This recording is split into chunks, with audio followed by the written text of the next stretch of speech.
PSM Makassar lagi dikabarkan dengan salah satu pemain asing berdarah Jerman, berpaspor Australia, Patrick Ziegler. Ziegler berposisi asli bek tengah, tetapi bisa juga sebagai gelandang bertahan. Ziegler bakal mengisi slot pemain Asia. Hanya saja, pemain dengan tinggi 187 cm itu saat ini tidak punya klub sejak Juli tahun 2021. Terakhir dia membela Western Sydney dari Australia. Untuk pemain berdarah Jerman, di skuad pasukan Ramang sudah tidak asing lagi. Sebelumnya ada dua pelatih, Fritz Korba dan Job Steinebrunner.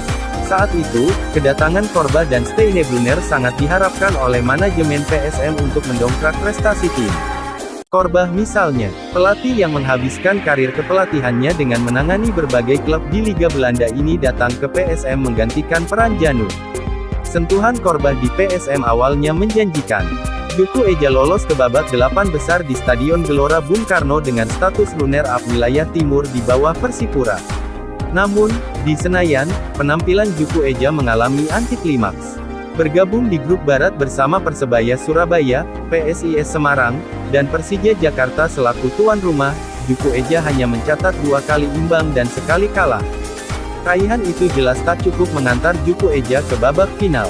Apalagi aturan pada musim itu, hanya juara grup yang berhak mendapatkan tiket ke partai puncak. Tuan rumah Persija jadi wakil grup barat menantang Persipura Jayapura yang berjaya di grup timur. Seperti diketahui, Persipura akhirnya meraih trofi juara setelah mengalahkan Persija dengan skor 3-2. Sepulang dari Jakarta, Bosowa Group menyerahkan mandat kepengelolaan kepada Ketua Umum PSM, Ilham Arif Sirajudin yang juga Wali Kota Makassar saat itu. Kontrak Korba diputus. Kadir Khalid yang ditunjuk sebagai manajer sekaligus mengelola PSM Makassar memilih Carlos de Melo sebagai pelatih kepala. Sebelumnya, Carlos adalah pelatih PSM Praligina, sebuah tim yang bermaterikan pemain muda yang disiapkan jadi penopang tim senior.